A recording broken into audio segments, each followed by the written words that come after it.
Good morning. All right, so we start the week at the top of the trading range, give or take a little bit. We had this unfilled gap that we talked about last week, possibly prices getting up into there on this day, and there really wasn't much interest. Things didn't go very far after the gap up. So now prices are opening up 389, 399. Yeah, it's right there. Just backing off a little bit toward this area. So what do we do in a situation like this? We need a systematic, objective method for interpreting price action. So we've been to the top of the range before.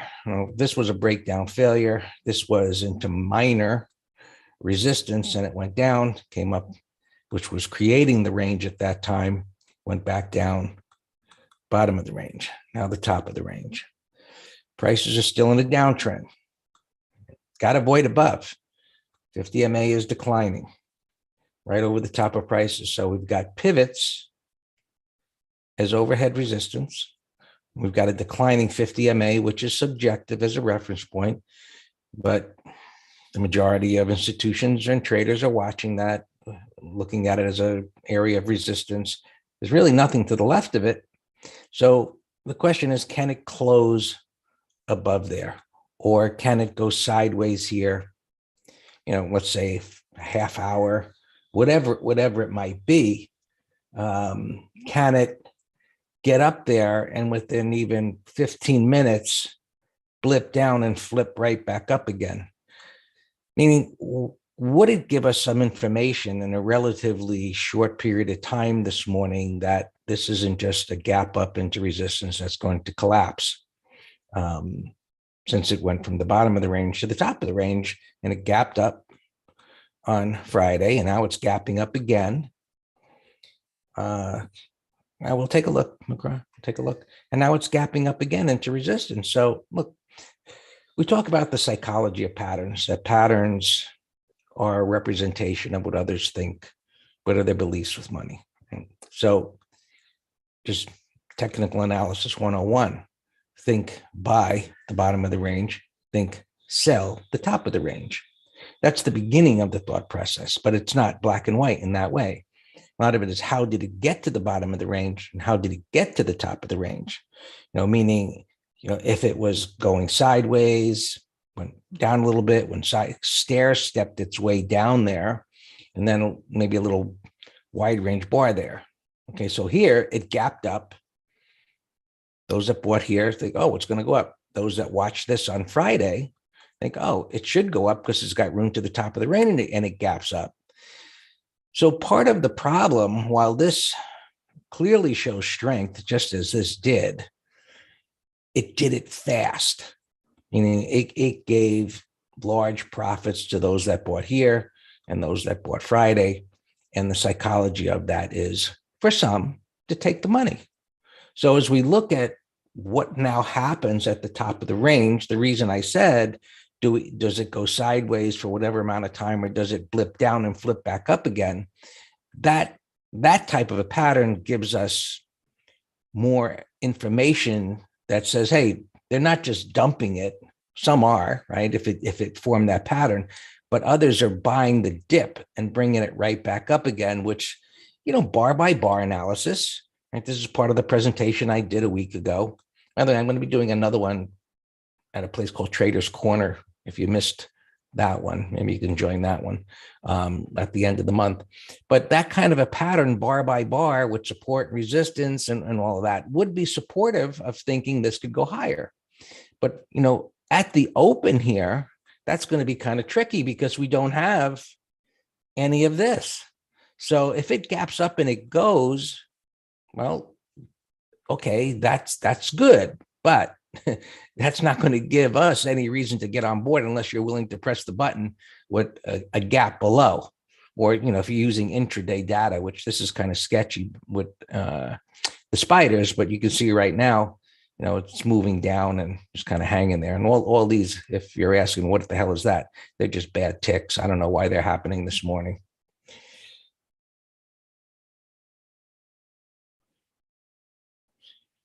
McGraw will answer whatever, John, but bottoming patterns like this are tough if you're thinking directionally, extremely tough. But if you're thinking credit spreads, this kind of price action is what you want for credit spreads, because you don't want things to move that far. And, I wrote a chart of the week, I think 2 weeks ago, maybe it was 3 weeks ago. And it said, and it was what's working in this market today. And I wrote that because, look, credit spreads aren't my go-to thing. So if you're frustrated, where I'm a little frustrated other than intraday, I'm accepting of the fact that this is what this market is right now. It's a credit spread primarily kind of market, or selling naked puts on stocks that are down, semiconductors. I mentioned in the weekly letter, semiconductors are down 40%. And while they didn't have gains last week, they performed relatively well. So there seems to be some early buying there. So look, we can't change the market. We just have, if we either adapt to it or we sit on the sidelines and we wait for opportunities that are more in alignment with our own bias.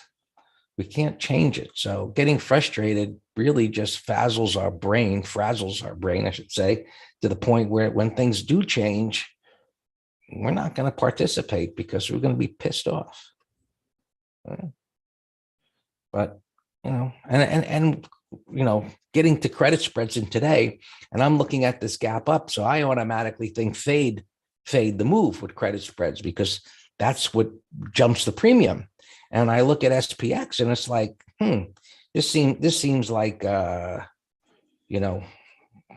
a no-brainer. That's for sure. And where the frick? And that's what I have, McGraw. You see where I have my line right here. And so it's gapping up here, right? Give or take, it's gapping up into this area.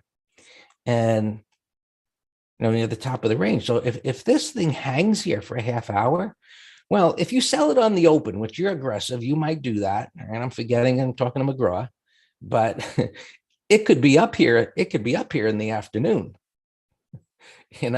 So when I look at credit spreads in SPX like this, I look at it like there's no way in hell it's getting there today.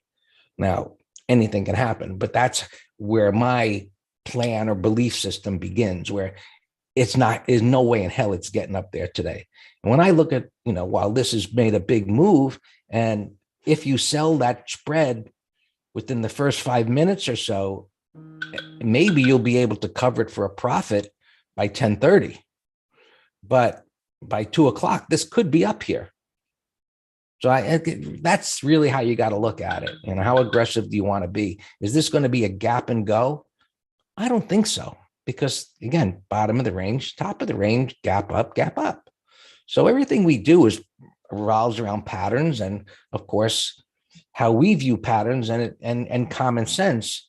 And my common sense here says this is run this move too fast, and now it's gapping up, and there's going to be sellers here.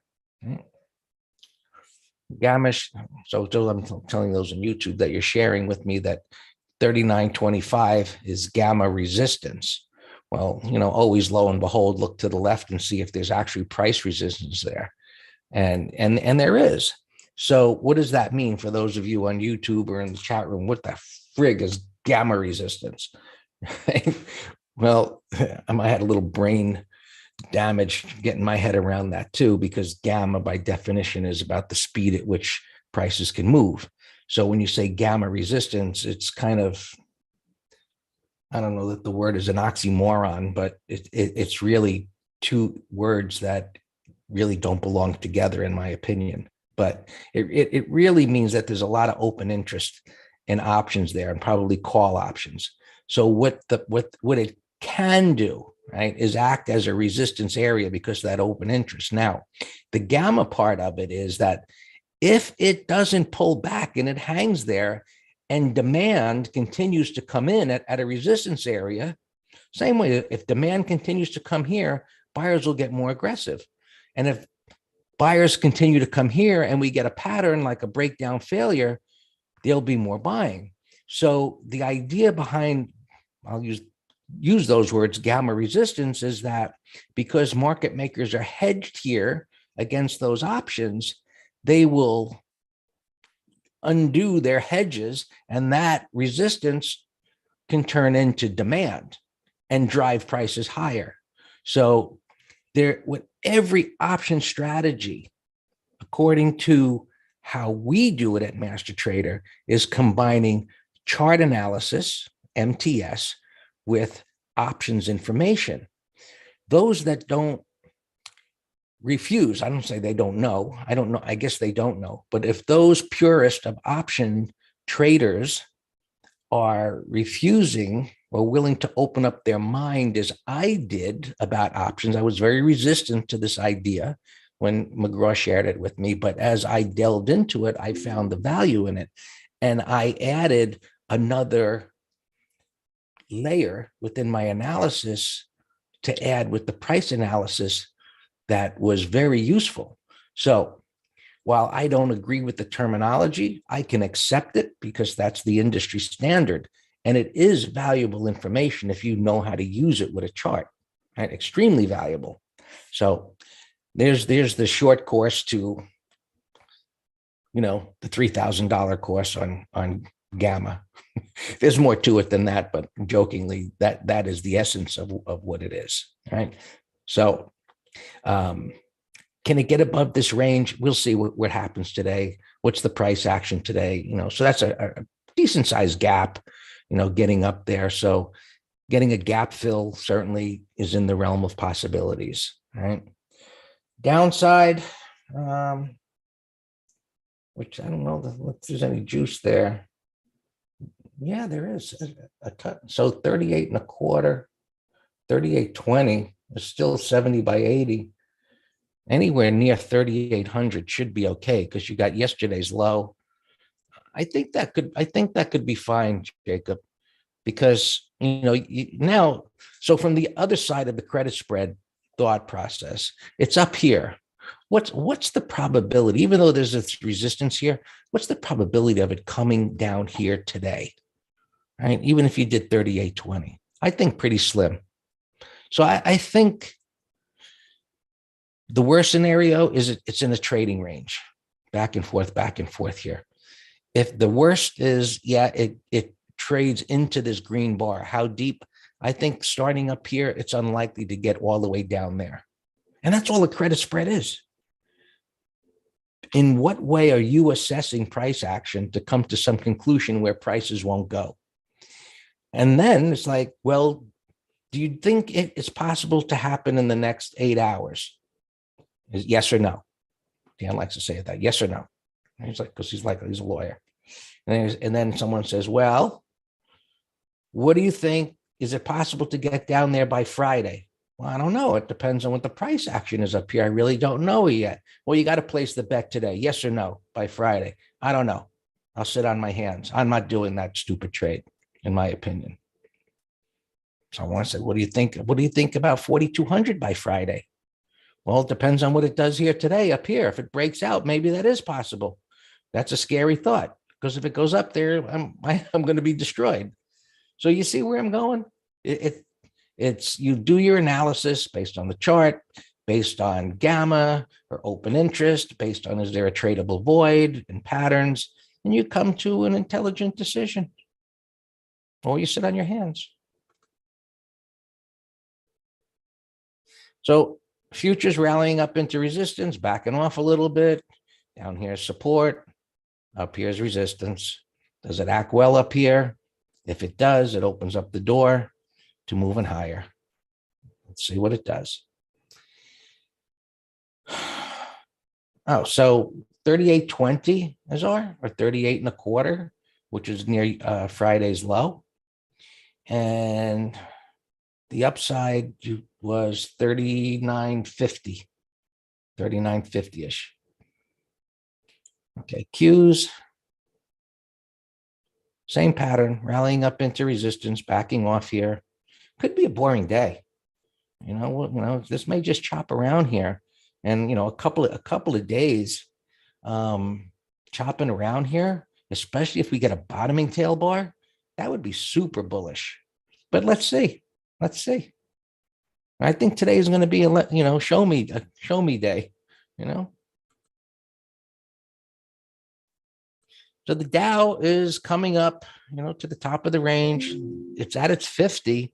This pivot is much higher, but still just a trading range. I'll go back here. S&Ps, far from the 50, but right at the top of that pivot.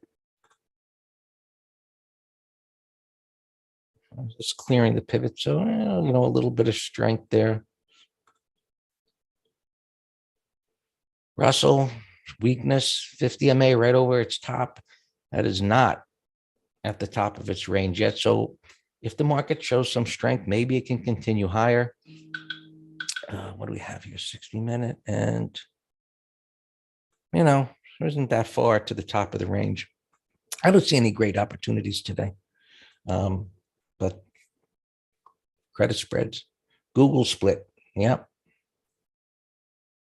Which what's encouraging to me about that, McGraw, is that it's going to bring a lot more traders into those stocks for day trading.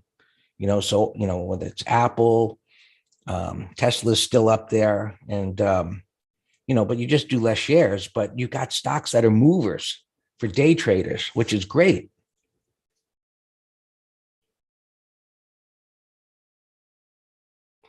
Bitcoin to the top of the range. The markets have just been playing ping pong here. We'll see what happens today.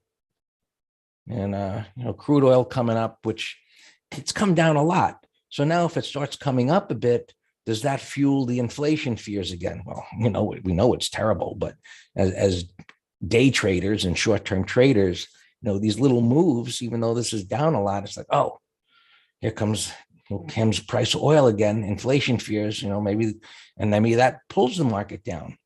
And look, I don't know what date it is that they're going to come out with interest rates, but I think some meeting starts pretty soon where they talk about it. What are they going to do? The market's basically the 3-month here is telling the Fed, I dare you not to do 75, and you better be thinking a point.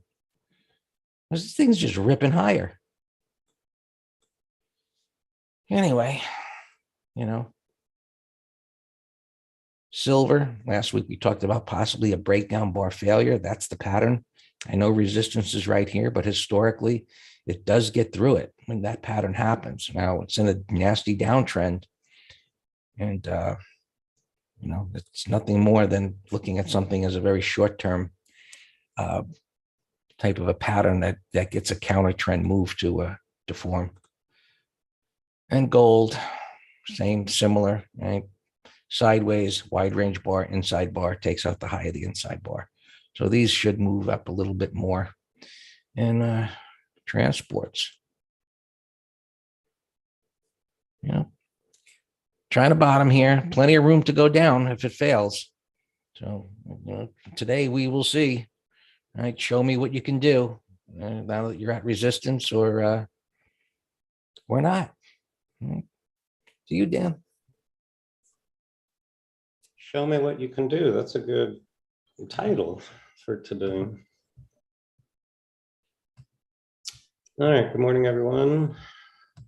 So, Friday's close, I was 100% bullish for 1 to 2 days over Friday's high. And now the gap's messing it up. We have 14 pending bull put credit spreads. And so, the biggest problem I'm going to have is we aren't going to get the credit that I want. But I'll go through them one by one. Bowling here, we're in a half lot. Big gap up. I guess they're excited. They're going to start selling those 787s again. Bitcoin up. So all our opens are fine. I had a hard time finding any shorts. This is the only weak thing I could find that I put in the letter. Breakdown daily, weekly. So it's not only a bull sandwich, but it's a bull sandwich with a 1, 2, 3 and relative weakness. But, I'm sure, well, I'm not sure of anything, but it should gap up with the market. And then if it still takes away Friday's low with this big gap up, then it's good to go. It's weak. Let's just go over here to this, whatever I got over here. Oh, so a firm, I just saw this. There's a lot of bottoming patterns. And, I was telling Greg, these things could be home run entries, 180 down to 23. I got a stabilization. Look, that's a bull flag. Here's my flagpole. Here's my 30% above the 20. I mean, the chart says go ahead and start building a position here. So that's what we're going to do. Bear possibilities. Mix. It's down too much, Stephen. Look, it's down 6 bars. I saw that one over the weekend, but it's just going sideways. KSS, it's a retest far from the 20 and 50. Caesars. I don't know, not crazy about it. Uber. No, Uber's another bottoming pattern. Fast. It's a mess. It's a gap reversal on Thursday. So none of those are no-brainers. Goldman here, gapping up on earnings, 306. That's a big gap, so I don't think we're going to get much for a put spread. BAC earnings was negative this morning. Now it's positive, but no great pattern. Put spread Friday's low would be fine, or naked puts.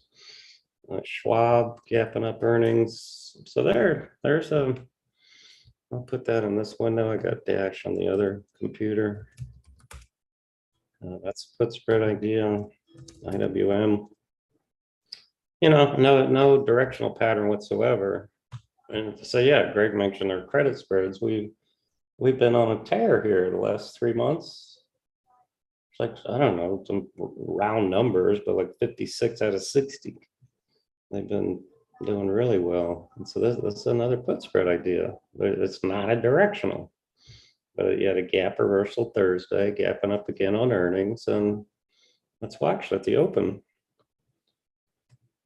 All right, WSM, I just saw this going by the ticker. So this big old inverse head and shoulder, look at the beautiful retest. So that's a double bottom, but you got two 180 reversals making up the W. But that looks fantastic. So I gave it 30-minute high as a long. This Dash pizza delivery company gapping up a little bit. Put spread idea, 30-minute high, or actually 5-minute high, I said. The premiums are really jacked. I had to see if there were earnings, but the premiums are very high. With Boeing doing well, we're already in it, Thomas. With Boeing doing well, this is a supplier, SPR. Let's keep an eye on this. I'll put it in a window. SGen, so say anything red is relative weakness. So the Dow 30, Merck and Verizon just down marginally, 15 cents. Our SGen was bullish consolidation, gapping down. So 30-minute low could be a call spread. ILAG, that's a crazy looking IPO. Got cream, but this could be a beautiful day trade. 10-minute high, gapping up from this 1.5-day base with a price void. Blink I just saw going by, potential bottoming pattern. Still relative weakness to the broader markets and a downtrend on the monthly. Look at this igniting bar on Friday. I surely missed that. And then it gave you an afternoon breakout. That would have been a beautiful late day breakout. And now it's gapping up again. And wow, had a spike to $3 this morning. And costs, I'm not crazy about 3 up bars because, it has to be last week's low. EVTL. Thomas, wow, that's a big volume on Friday too. Wow. I was going to put Netflix and Tesla in the weekend letter, but you didn't go through your checklist. They both have earnings this week. But yeah, Tesla over Friday's high. I was going to do another put spread. I mean, into the close, since we're in earnings season, let's take a look at earnings the following morning to see, and we do it very rarely, but if there's such a good pattern and or you don't mind owning it, we will hold, either naked put or put spread into earnings. But it's a calculated decision. Quebec Delta. Wow, that's a big gap. Gap's too big. TBL. It's a bottoming pattern. It's not textbook inverse head and shoulders, but it's the flavor of it. Left shoulder head, higher low. Price void. Oh, I know where I got to tell was I did a video for YouTube on reviewing the 40 something picks from the Barron's Roundtable, and I just did multiple time frame, daily, weekly, monthly analysis, and this I think was one of them. So I put it on my list maybe for a 110 put spread.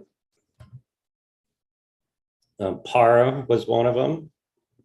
McGraw, well, it's actually gapping down here in a strong market, so that's not a good sign. But Friday's high, we can sell a 24 put spread for Friday. And see, I mentioned in the video, even though it's a potential bottoming pattern daily, weekly, the monthly is a bear 1, 2, 3. So it's surely not a long-term trade for us.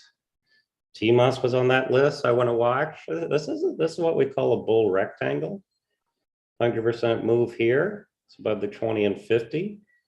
So TMOS is worth watching. Now I'm just assuming they're good fundamentals, or else these guys wouldn't have had them in their round table.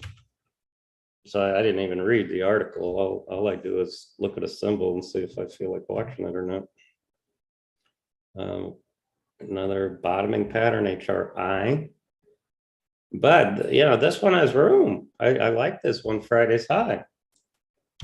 For 1 to 3 to 4 day swing trade, I'm going to set an alarm at $93. All right, my alarms are going nuts. So as expected. All right, so look, I don't even need to set an alarm. That's going off too.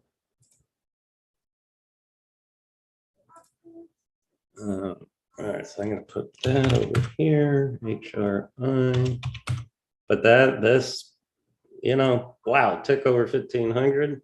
But that's a nice gap from a bottoming pattern. I like it. So that's a tier 1. I put it in my other window, and let's watch it here in the first 30 minutes. You see Schwab coming in a little bit in this middle window, but it's only a put spread. And I don't personally trade in the first 5 minutes. All right, Dash. This was a put spread idea. I said 5-minute high. Let me see where the midpoint is $1. It was $1.42 earlier.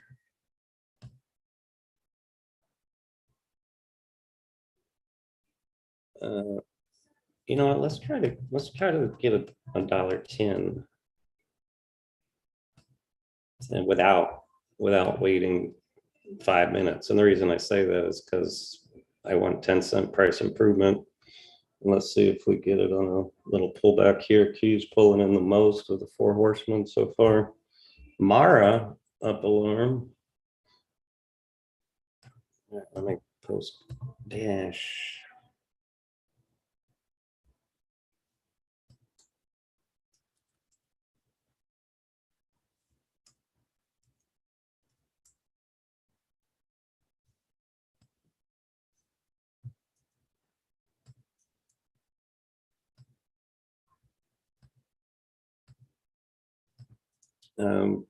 Oh, we're not, Boeing's ripping. We only have a half lot. We are not, we're not going to get filled on the put spread.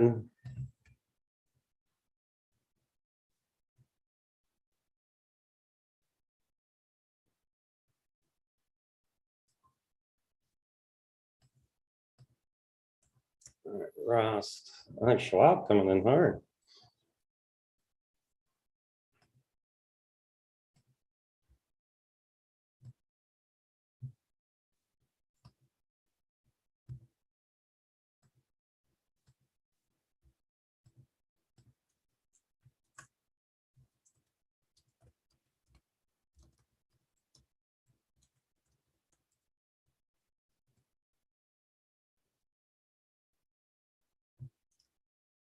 AHCO alarm.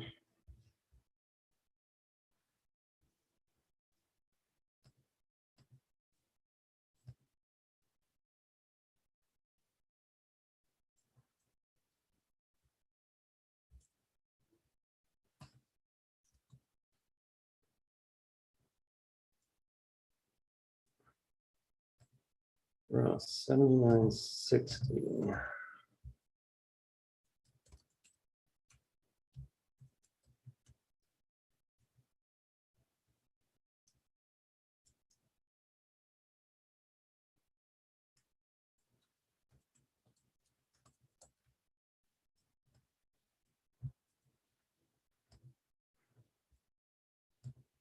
Monday morning, it's my absolute most busy of the entire week. So juggling. I know, I see Mr. And that was a pending trade too. That was a pending put spread, which we're not going to get filled on. Oh, duo limbo. This was a way out of the money put spread. Let's see where that is. Dual.